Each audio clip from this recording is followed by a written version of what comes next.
Okay? Now, the way that we're going to solve them is going to be a little different. Okay? We're going to do the same basic steps to solve an inequality as we would with an equation, but then there's going to be a little bit of extra stuff added on. And to show you what I mean, I'm just going to do an example. And this is problem number 12 out of the book, which says x squared is less than negative 10x minus 24.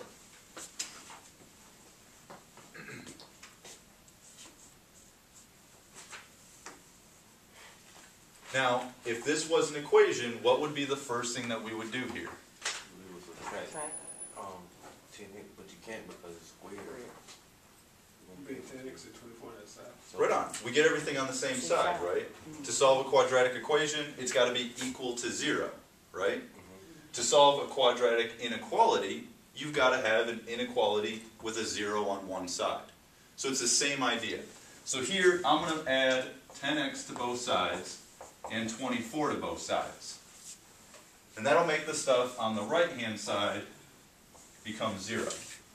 And on the left, we have x squared plus 10x plus 24.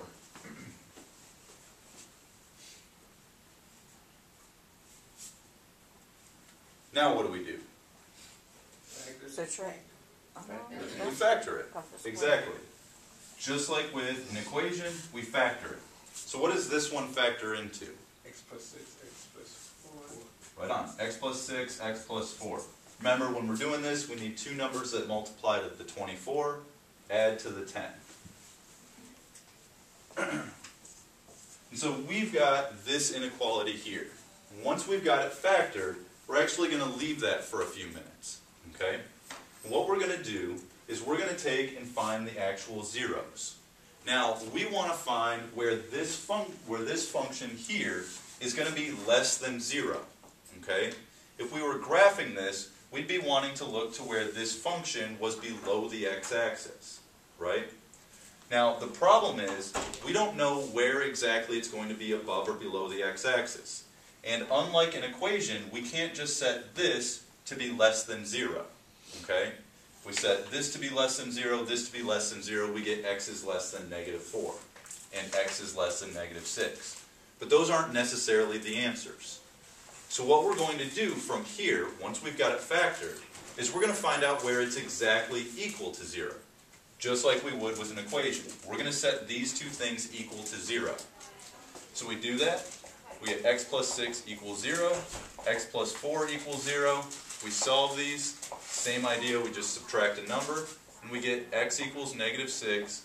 X equals negative 4. And so this is where it's exactly equal to 0. And if you remember from when we were talking about the graphing with polynomials, these are the only places it's equal to 0. There's no other place where it's going to be equal to 0, right? So that means that if we're looking at numbers that are not negative 6 or not negative 4, we're either going to find out that it's going to be bigger than 0 or something that gives us a value less than 0. And to be able to figure out which one is which, we're going to draw a little number line. And we're going to put these two numbers on the number line. Negative 6 would be right here. Negative 4 is right there. Now if you remember back to Tuesday when we were talking about graphing using the asymptotes, we had to find a number from each region, right? We had an asymptote, you had to find a number on the left and the right. When we had two asymptotes, you had to find a number on the left, the middle, and the right. This is the same idea. We've got two numbers here, and because of that, it's broken the number line up into 3 spots. The numbers less than negative 6, the numbers between negative 6 and negative 4, and the numbers bigger than negative 4. And we're going to do the same idea. We're going to pick a number from each area and plug it back into the inequality. So what would be a good number here? Negative 7. If you can, always just go 1 over. Okay? What's a good number between negative 6 and negative 4? Negative 5. And then one more? Negative 3. However, if you can, choose 0. Alright? If there's one where you can pick 0, do it. You can always plug in negative 3 if you want. 0 is always going to be a piece of cake. Now, you'll notice one thing that I did here. The two numbers that were zeros, I put below the number line. The numbers that I'm picking, I put above the number line. You need to make sure that you don't confuse these with these, okay?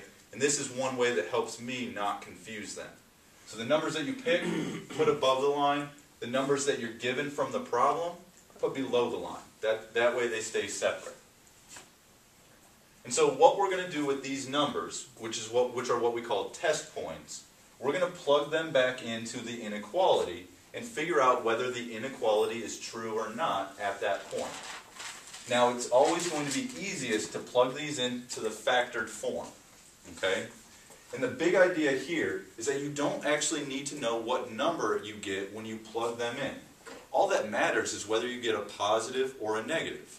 Negative numbers are going to be less than 0. They're what we're looking for. Positive numbers are going to be bigger than 0. That's where the function's not going to be true. So what we're going to do is we're going to take those three numbers and plug them in. So if we do negative 7 plus 6, and then negative 7 plus 4, negative 7 plus 6 is what? Negative 1. The important thing, it's a negative. If you want to deal with the numbers, you can. Sometimes they'll get a little messy. Sometimes you might end up with fractions. The big idea is whether it's negative or positive.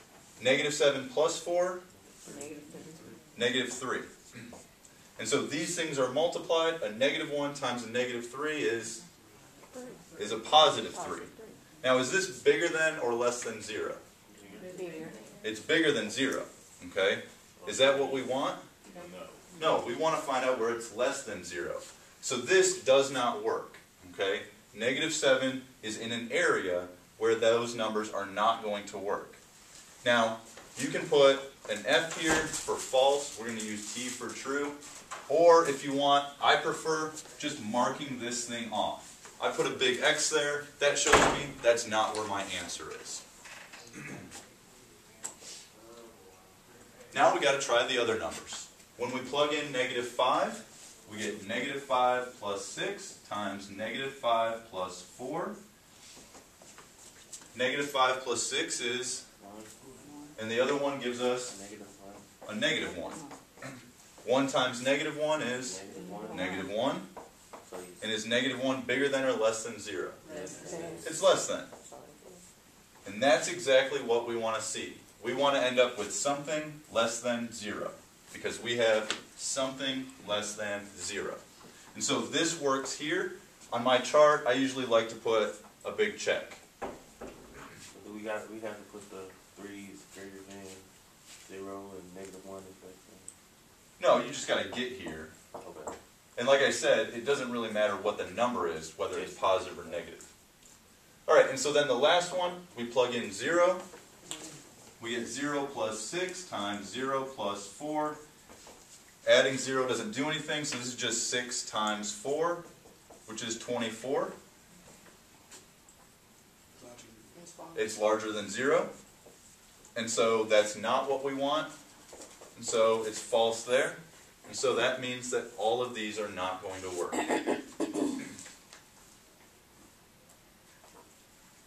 Any questions so far? So 5. I lost you where? 5 works. Why do we keep going once we found one that worked? Because when we try to Because find a number, we need to check every region. also we still got to check each. You still got to check all of them. Right. We're not looking for one that works. We're looking to see whether any of them work. We need to check all of them. All of them that work is going to be part of our answer. Do you have a question, Jeremy? You said, so none of these work, like, we're not done with the problem, are we? Not quite yet. We still got to write our answer down. Okay. Then I'll wait. Any questions on the work?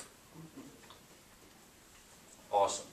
Okay, now hopefully you guys can remember back to chapter 1. We talked about something called interval notation back then. You guys remember that? Now, when we're talking about interval notation, when we're using, solving a polynomial inequality, we're always going to have either parentheses or brackets. We have parentheses when we've got a less than or a greater than. We've got a bracket when we have a less than or equal to or a greater than or equal to. Okay? And the way that we're going to write our answer is just whatever regions work out, we're going to have our answer is going to use the numbers that are on the ends of that region. So here, the region that works is this one right here. The numbers that are on the end are -6 and -4. So we're going to write our answer as -6 to -4 with parentheses on both of them.